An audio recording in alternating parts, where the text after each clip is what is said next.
In a village nestled between rolling hills and a sparkling lake lived a kind-hearted woodcutter.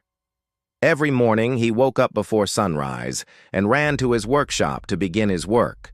But every morning was different, because as soon as the first rays of sunlight touched the lake, a thick mist would rise from its surface, blanketing the village in an eerie fog.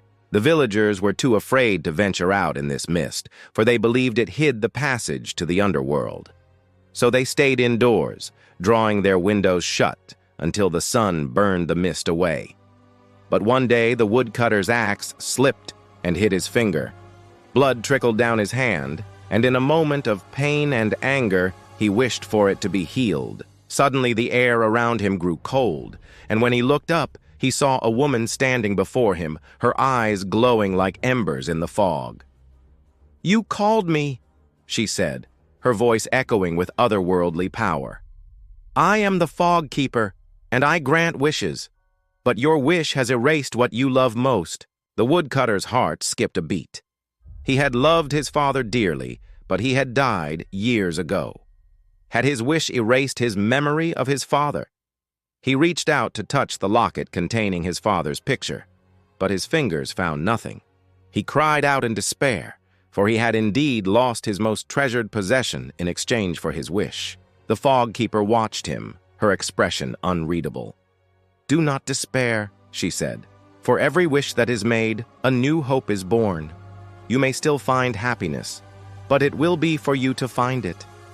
With that, she vanished into the mist, leaving the woodcutter trembling in his now empty workshop.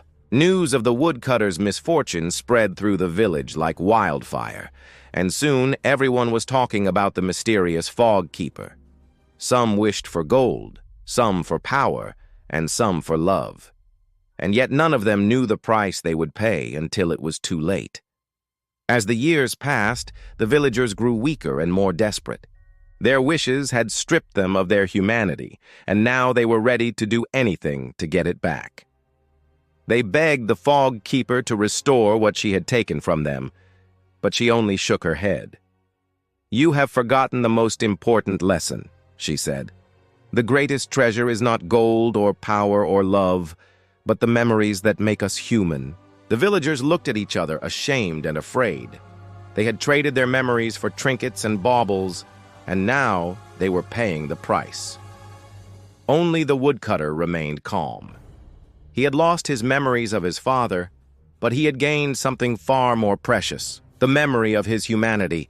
And that, my friends, is why we should be careful of the wishes we make, for they may just come true.